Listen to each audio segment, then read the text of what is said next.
Dear students, today we will practice multiple choice questions with brief explanations on the topic concept of hypotheses, including their characteristics, formulation, types, type 1 and type 2 errors, and confidence intervals in educational research.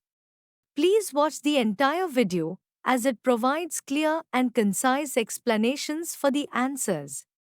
Let's begin. Question 1. Which of the following best defines a hypothesis in research? A. A proven fact derived from extensive experimentation. B. A tentative statement predicting a relationship between variables. C. A statistical tool used to analyze data. D. A comprehensive theory explaining a phenomenon. Answer B. Explanation. A hypothesis is a tentative statement that predicts a relationship between variables, serving as a basis for further investigation. Question 2. In hypothesis testing, which error occurs when a true null hypothesis is incorrectly rejected? A. Type 1 error. B. Type 2 error. C. Type 3 error. D. Type 4 error. Answer A. Explanation. A type I error, also known as a false positive, happens when the null hypothesis is true, but the test incorrectly rejects it, indicating a supposed effect that doesn't actually exist. Question 3.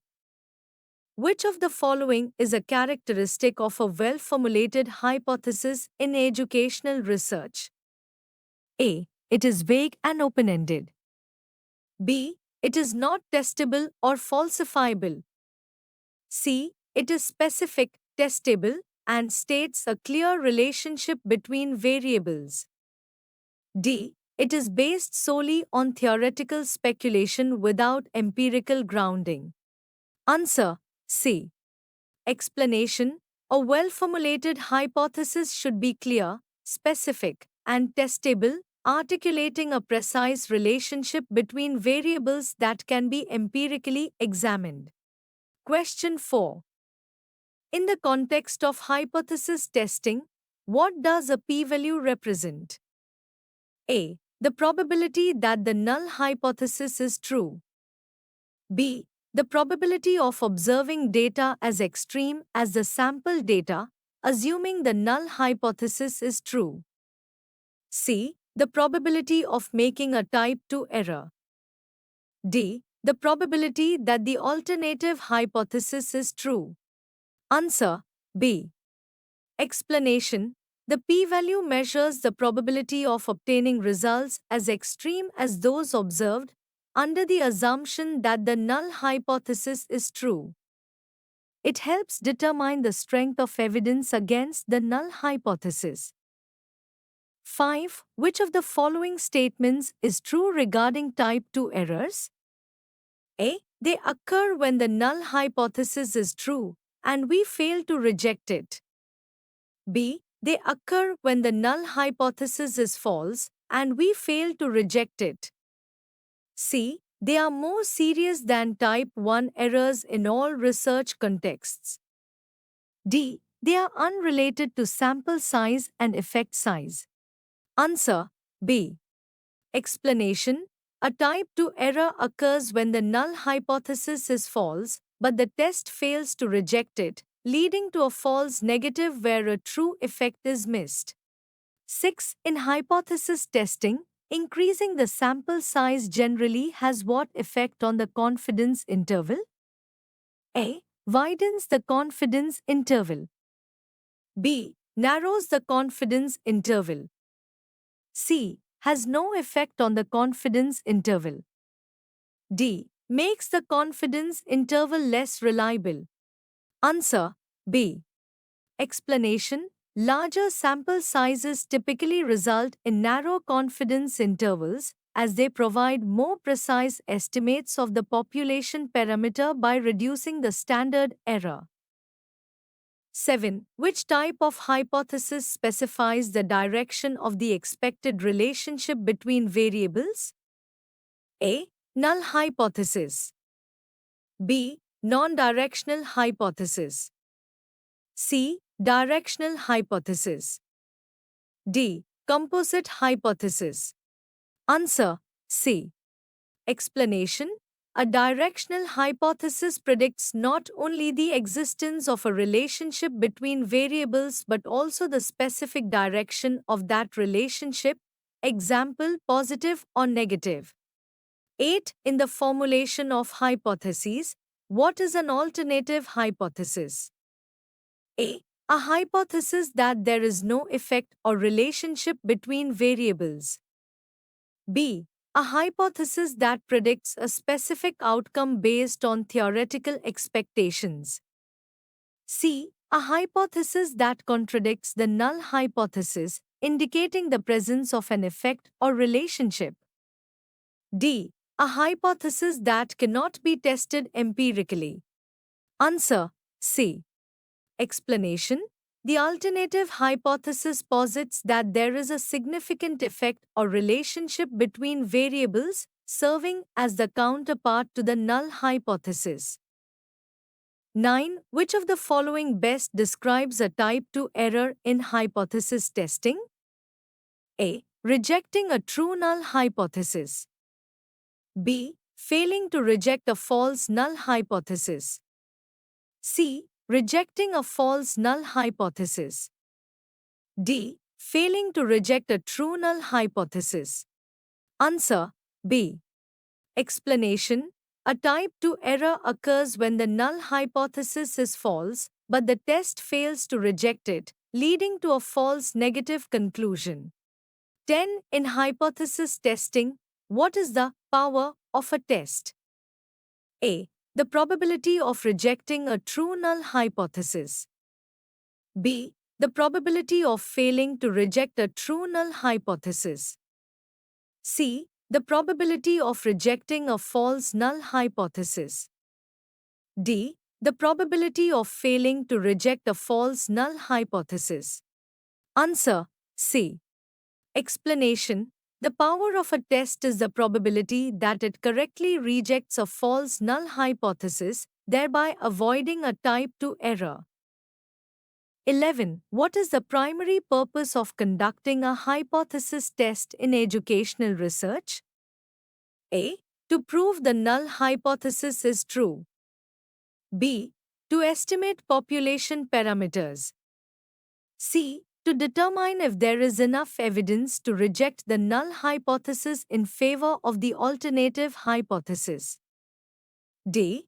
To calculate confidence intervals. Answer: C. Explanation: the main goal of hypothesis testing is to assess whether there is sufficient evidence in the sample data to reject the null hypothesis in favor of the alternative hypothesis. 12. Which of the following best describes a one-tailed hypothesis test? A. A test that considers deviations in both directions from the null hypothesis. B. A test that considers deviations in only one direction from the null hypothesis. C. A test that does not specify a direction of the effect. D. A test that is more conservative than a two-tailed test. Answer: B. Explanation: a one-tailed test evaluates the possibility of an effect in only one direction, either greater than or less than a certain value, as specified by the alternative hypothesis. 13. Which of the following is an example of a non-directional, two-tailed hypothesis? A. Students who receive tutoring will score higher than those who do not. B. There is a difference in test scores between students who receive tutoring and those who do not. C. Students who do not receive tutoring will score higher than those who do. D. Tutoring has no effect on student test scores. Answer: B. Explanation: A non-directional hypothesis predicts that there is a difference between groups but does not specify the direction of the difference, making it a two-tailed. 14. In hypothesis testing, what is the critical value? A. The value that separates the rejection region from the non-rejection region. B. The observed value of the test statistic. C. The probability of making a type 1 error. D. The probability of making a type 2 error. Answer A. Explanation. The critical value is the threshold that defines the boundary between the rejection and non-rejection regions of the null hypothesis, determined by the chosen significance level. 15. Which of the following statements is true regarding the null hypothesis? A. It states that there is a significant effect or relationship between variables. B. It is accepted when the p-value is less than the significance level. C. It is rejected when the p-value is less than the significance level. D. It is the same as the alternative hypothesis. Answer C. Explanation. The null hypothesis is rejected when the p-value is less than the predetermined significance level, indicating sufficient evidence against it.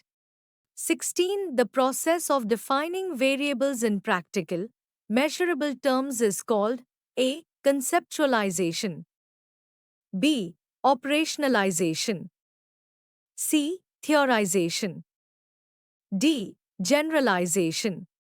Answer B. Explanation. Operationalization involves specifying how variables will be measured or manipulated in a study. 17. Which characteristic is essential for a well-formulated hypothesis? A. Ambiguity, B. Testability, C. Complexity, D. Subjectivity. Answer B. Explanation. A well-formulated hypothesis must be testable, meaning it can be supported or refuted through empirical observation or experimentation. 18. In hypothesis formulation, what does the term operational definition refer to? A. A broad description of a variable. B. A precise statement of how a variable is measured or manipulated. C. A theoretical explanation of a concept. D. A subjective interpretation of data. Answer B. Explanation. An operational definition specifies the exact procedures used to measure or manipulate a variable, ensuring clarity and replicability in research. 19. What is the primary purpose of formulating a null hypothesis in research? A. To confirm a researcher's expectations. B. To provide a statement that can be tested for possible rejection. C. To describe the anticipated relationship between variables. D. To offer a complex explanation of a phenomenon. Answer B. Explanation. The null hypothesis serves as a default position stating that there is no relationship between variables, providing a basis for statistical testing and potential rejection. Thank you.